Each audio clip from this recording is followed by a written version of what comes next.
Assalamualaikum warahmatullahi wabarakatuh. Salam sejahtera bagi kita semua. Halo, kembali lagi dengan Ibu Rara. Dan di sini Ibu akan mengajar bahasa Indonesia kelas 7 mengenai teks deskripsi. Berikut adalah tujuan dari teks deskripsi. Yang pertama, siswa dapat memahami pengertian teks deskripsi. Kedua, siswa dapat mengidentifikasi ciri, tujuan, dan isi teks deskripsi. Ketiga, siswa dapat mengkategorikan teks deskripsi. Dan yang terakhir, siswa dapat melaporkan hasil kerja penulisan teks deskripsi. Sebelum belajar, marilah kita berdoa menurut agama dan kepercayaan kalian masing-masing. Berdoa selesai.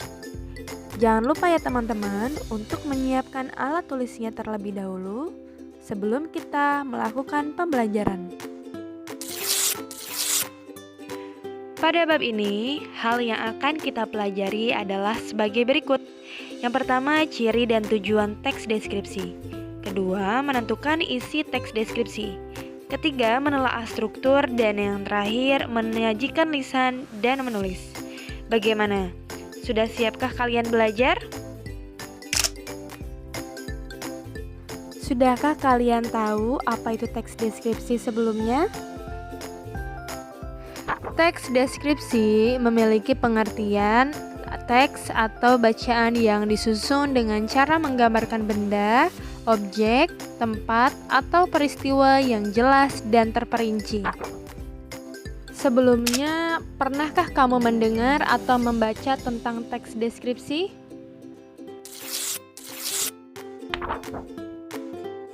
Pada subbab pertama, kita akan menentukan ciri dan tujuan dari teks deskripsi. Apa ciri teks deskripsi dari segi tujuan dan objek yang dideskripsikan?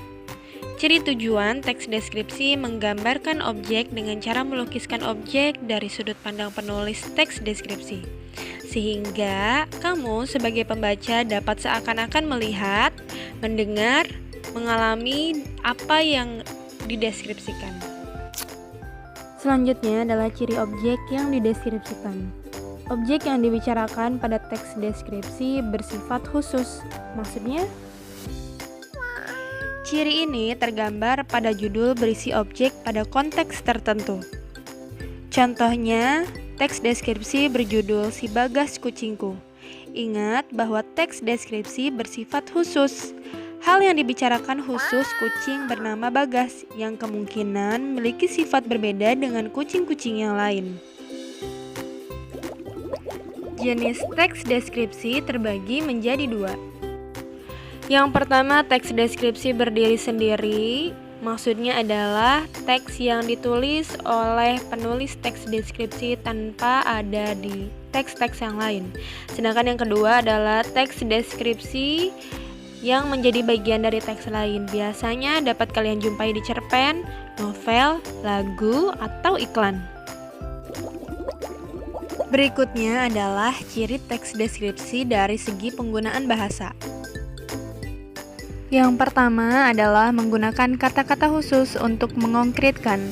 Maksudnya, misalkan dari kata umum warna dapat dirinci kembali menjadi khusus, warna merah, kuning, hijau.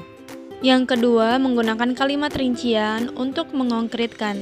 Misalkan, ibuku orang yang sangat baik, maka diperincikan kembali baiknya seperti apa. Contohnya, dia berusaha menolong semua orang. Atau dia ramah dan tutur katanya lembut kepada siapa saja. Yang ketiga, menggunakan kata sinonim dengan emosi yang kuat. Emosi di sini maksudnya bukan marah ya. Misalkan, menggunakan kata sinonim dengan emosi kuat indah diungkapkan dengan sinonim atau persamaan kata yang lebih memiliki emosi yang kuat, yaitu elok, permai, atau molek. Selanjutnya, menggunakan majas untuk melukiskan secara konkret. Kita perlu tahu dulu mengapa kita memerlukan majas dalam teks deskripsi. Ya, fungsinya adalah untuk mampu menghasilkan lebih banyak imajinasi sehingga nantinya sesuatu yang absurd akan menjadi lebih konkret dan menyenangkan. Contohnya, ketika kalian ingin menggambarkan sebuah pantai, kemudian kalian bubuhkan majas di dalamnya. seperti pasir pantai lembut seperti bedak bayi, atau hamparan laut biru toska seperti permadani indah yang terbentang luas. Poin selanjutnya adalah menggunakan kalimat rincian. Misalkan kalian sedang mendeskripsikan sebuah terumbu karang. Nah, kalian rincikan lagi terumbu karang itu memiliki warna apa saja. Misalkan ada oranye, abu-abu, atau hijau muda. Poin keenam adalah menggunakan bahasa yang membuat pembaca seakan-akan dapat melihat, mendengar, dan merasakan apa yang sedang dideskripsikan oleh penulis. Dan poin yang terakhir adalah teks deskripsi yang memunculkan kata ganti orang. Contohnya seperti kucingku, ibuku. Nah, pada subbab ini kita akan belajar menentukan isi teks deskripsi. Sebelum itu, cobalah membaca teks deskripsi terlebih dahulu. Setiap teks pasti memiliki pokok pikiran. Pokok pikiran adalah suatu masalah atau peristiwa yang dibahas atau diungkapkan dalam sebuah paragraf. Untuk menentukan informasi dalam teks deskripsi dapat kalian lakukan dengan cara sebagai berikut. Yang pertama, membaca keseluruhan teks deskripsi. Kedua, menemukan ide pokok setiap paragraf dalam teks deskripsi. Dan yang terakhir, menentukan isi teks deskripsi. Selanjutnya adalah menelaah struktur dan bahasa teks deskripsi. Setelah mengenal ciri umum teks deskripsi, pada bagian ini kamu akan mempelajari secara terperinci bagian-bagian atau struktur teks deskripsi dan menelaah penggunaan bahasanya secara rinci. Kegiatan ini sebagai bekal kamu menghasilkan teks deskripsi yang baik. Teks deskripsi disusun dengan struktur yang terdiri atas identifikasi, deskripsi bagian, dan penutup. Bagian pertama dari struktur teks deskripsi adalah identifikasi. Pada bagian identifikasi berisi nama objek, lokasi, sejarah lahirnya, makna, nama, pernyataan umum tentang suatu objek. Pada bagian ini berisi perincian bagian objek tetapi diperinci berdasarkan tanggapan subjektif penulis. Bagian terakhir dari struktur teks deskripsi adalah penutup atau simpulan. Bagian penutup berisi kesan umum terhadap objek yang dideskripsikan oleh penulis. Salah satu hal yang membedakan teks deskripsi dengan teks lain yaitu terletak pada unsur kebahasaannya. Nah, kali ini kita akan membahas tentang menelaah unsur kebahasaan dalam teks deskripsi. Yang pertama adalah kalimat rincian. Kalimat rincian merupakan sebuah kalimat yang isinya bisa menjadi penjelasan, informasi, atau sebagai rincian detail tentang kalimat utama atau gagasan pokok dari sebuah paragraf. Kalimat rincian biasanya menceritakan lebih dalam mengenai maksud, asal-usul, manfaat, serta contoh-contoh tentang teks deskripsi tersebut.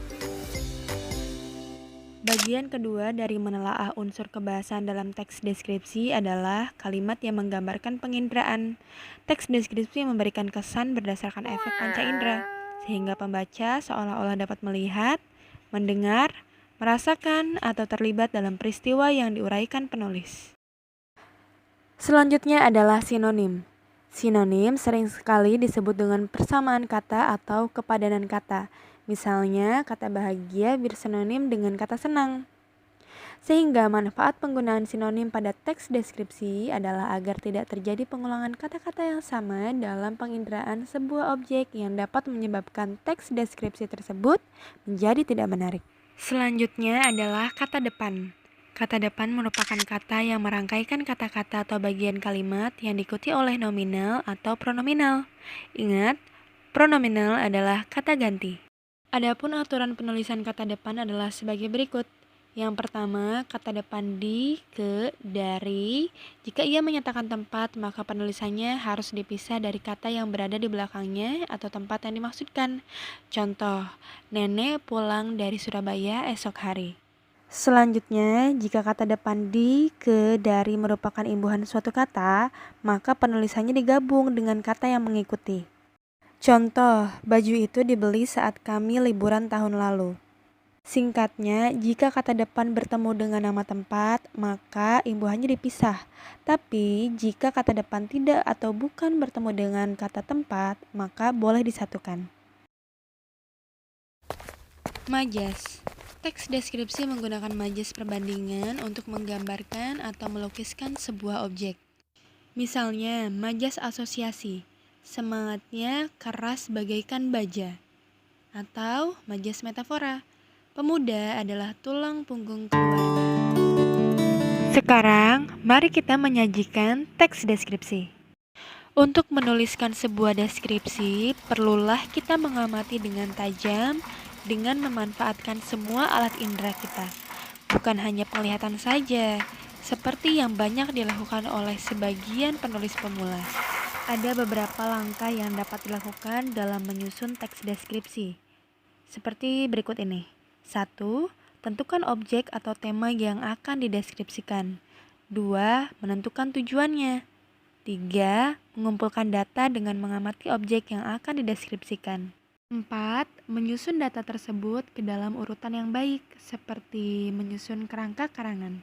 Dan yang terakhir, menguraikan kerangka karangan menjadi teks deskripsi yang sesuai dengan tema yang sudah kalian tentukan.